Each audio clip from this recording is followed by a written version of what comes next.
Halo, tes tes. Oke, Kak. Malam semuanya. Gua mau update market lagi ya.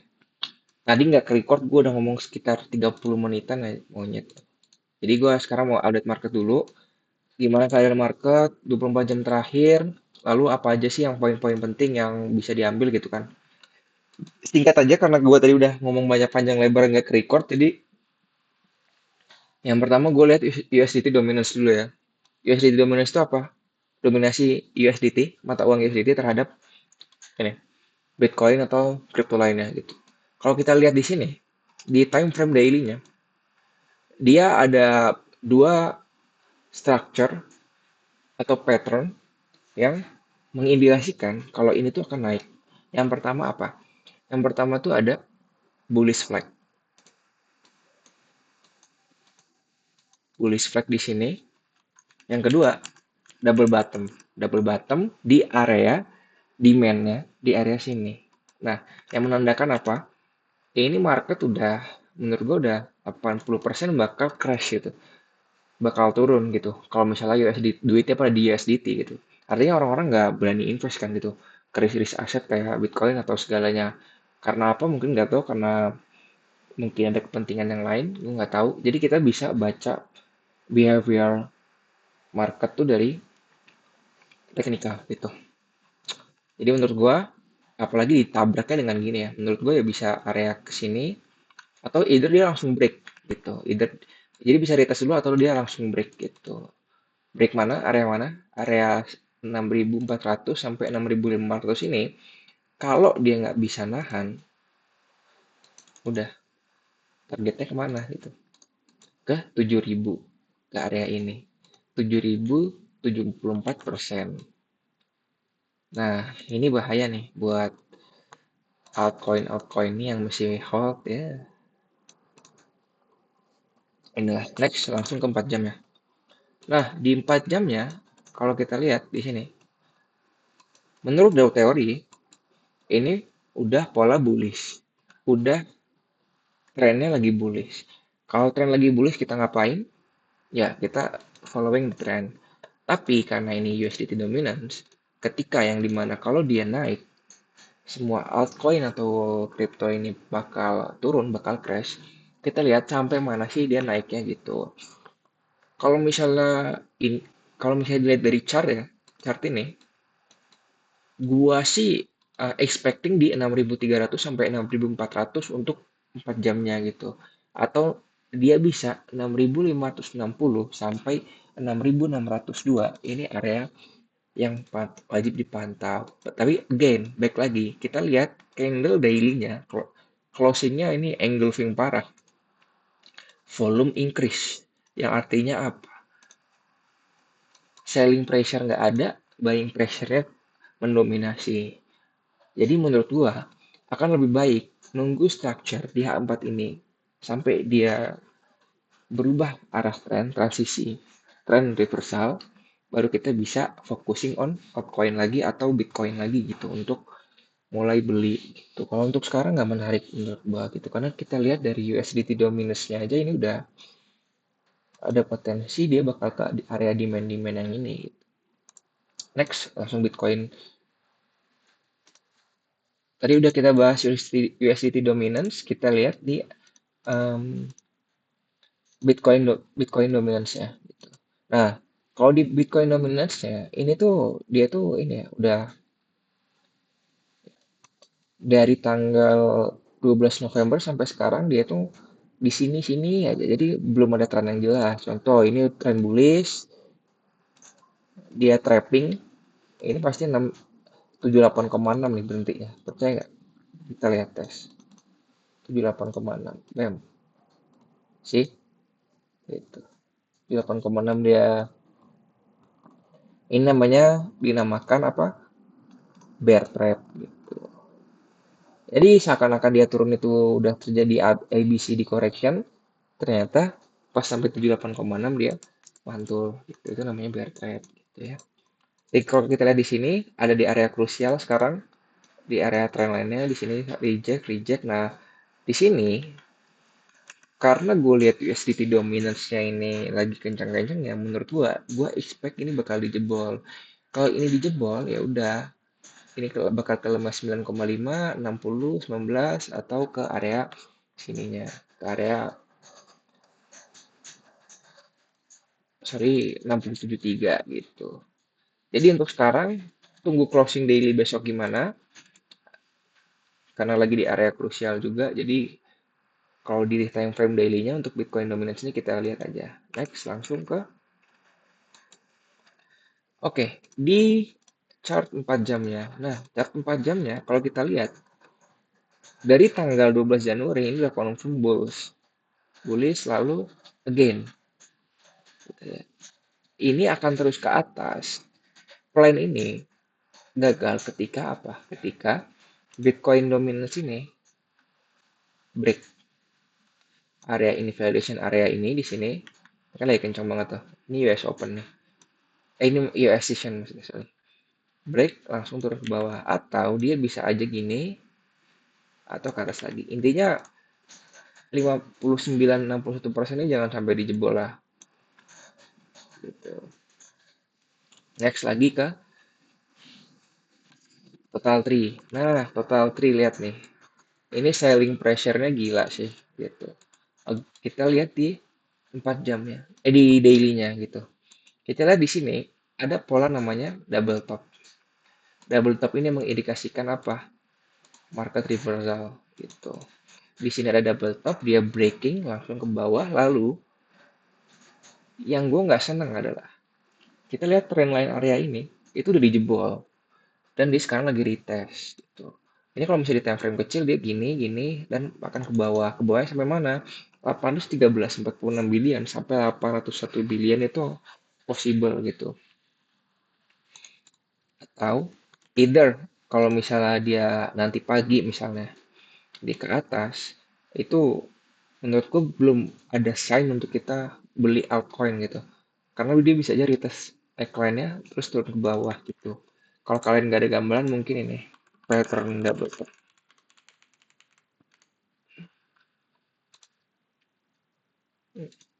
Hmm. Top satu, top 2 dam gitu. Jadi gitu ya untuk si total tree ini gitu ya. Total tree itu apa sih? Yang belum tahu, total tree itu adalah keseluruhan market capital selain tiga koin besar itu apa? Bitcoin, ETH. Sorry, Bitcoin dan ETH aja, berarti dua aja.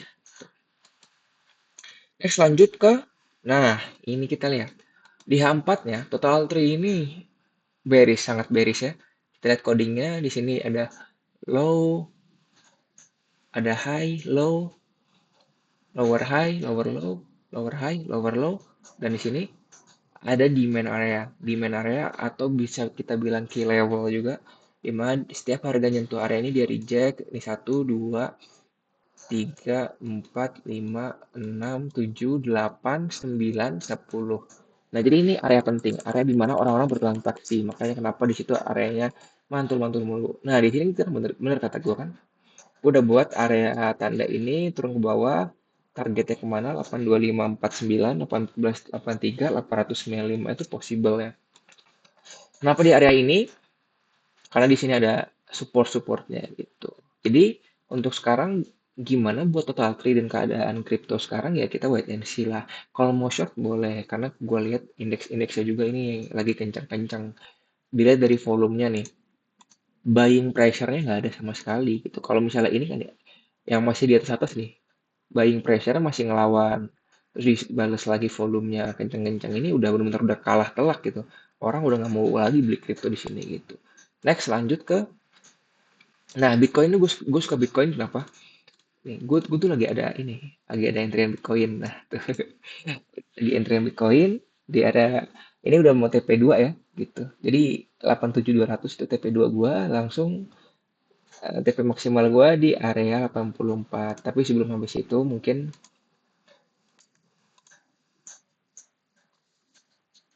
gue ini dulu ya.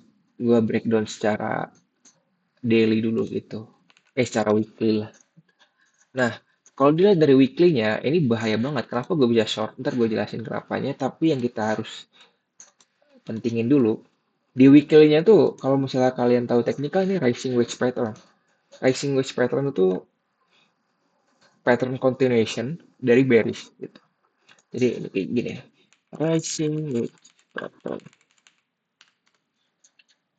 Nah, ini kita lihat nih di sini. Tuh, sama kan tuh. Nah, bahayanya apa? Bahayanya rising wedge pattern itu kita bisa ukur dari rally sebelumnya. Yang dimana ini rally sebelumnya, kita ukur sama dengan hasil breakoutnya itu bisa ke area 71 sampai 67. Ini bahaya banget di sini. Dan di sini 71 sampai 67 pas banget area demand-nya di area ini. Gitu. Jadi ada kemungkinan kalau gue lihat dari weekly, secara teknikal gue pribadi gue itu bisa ke 71 sampai 67. Atau kalau kita berharap nih, aduh ini kayaknya ke 71 terlalu rendah nggak sih? Yes, kita bisa lihat possible pembalikan arah di 80.000. Nah, sekarang 87 nih. Jadi weekly-nya itu sangat bahaya ya. Apalagi kalau misalnya dia pas hari lagi closing engulfing kayak gini, ya udah bye bye gitu. Dan lihat di sini juga nih.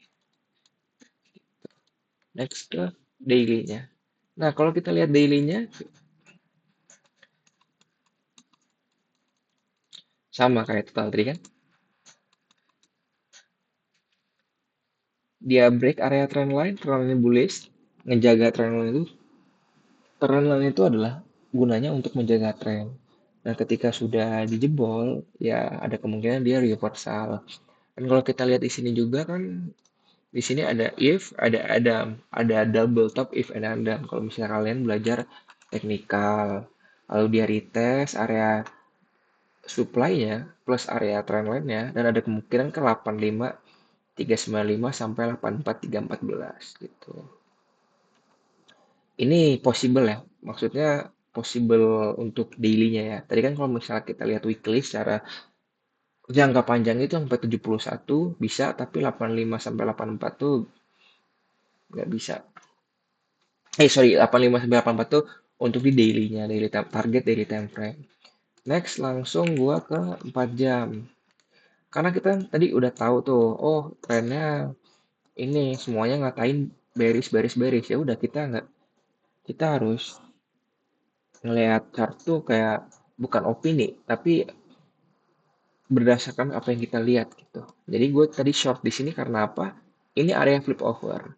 Dimana di sini dia udah break trend line, terus dia retest area flip over. Flip over area itu apa? Flip over area itu dimana area itu tuh ganti-gantian menjadi support, menjadi resisten, menjadi support, menjadi resisten gitu.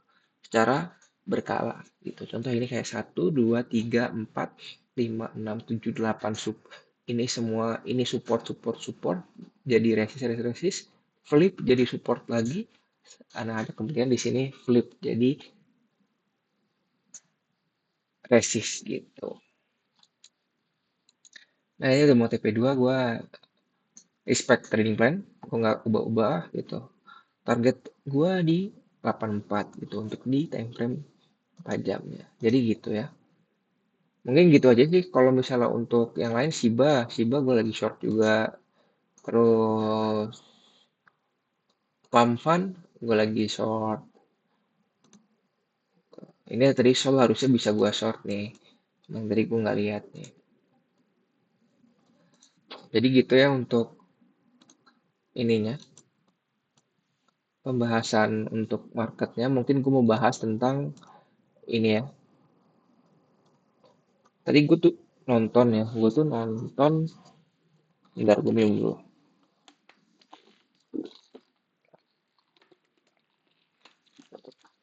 Gue nonton salah satu crypto trader luar. Dia bilang kalau misalnya obligasi Jepang itu lagi di titik all time high-nya. Tentunya apa? Jadi kalau misalnya Jepang, obligasi Jepang di Bank of Japan itu obligasinya laku, gampangnya bahasa gampangnya tuh orang-orang investor atau orang-orang gede tuh lagi naruh duitnya di sana. naruh duit yang aman. Nggak tahu kenapa, mungkin dia bisa tahu terjadi sesuatu, mungkin ada sesuatu yang gede di depan. Jadi risk aset kayak Bitcoin segala macam itu ditinggalin gitu. Jadi dia pindah ke yang aman-aman. Contohnya apa? Yang maksud gue yang di sini yang aman tuh yang low, low risk ya. Contohnya kayak obligasi, surat utang, bonds dari pemerintah atau dari negara gitu. Dan lalu gue lihat juga di sini gold tuh all time high-nya gila. Gold, sorry, nih gold breaking gold reach new all time high, new all time high of 48,000 dolar. Jadi di sini kita bisa lihat juga kalau ini gue pakai chart yang lain ya biar gampang gitu. Di sini kita lihat, nah gold tuh all time high hari ini, all time high dia gitu. Nah ketika gold ini all time high, dunia itu nggak baik-baik aja. Kenapa? Psikologinya gue jelasin dikit ya.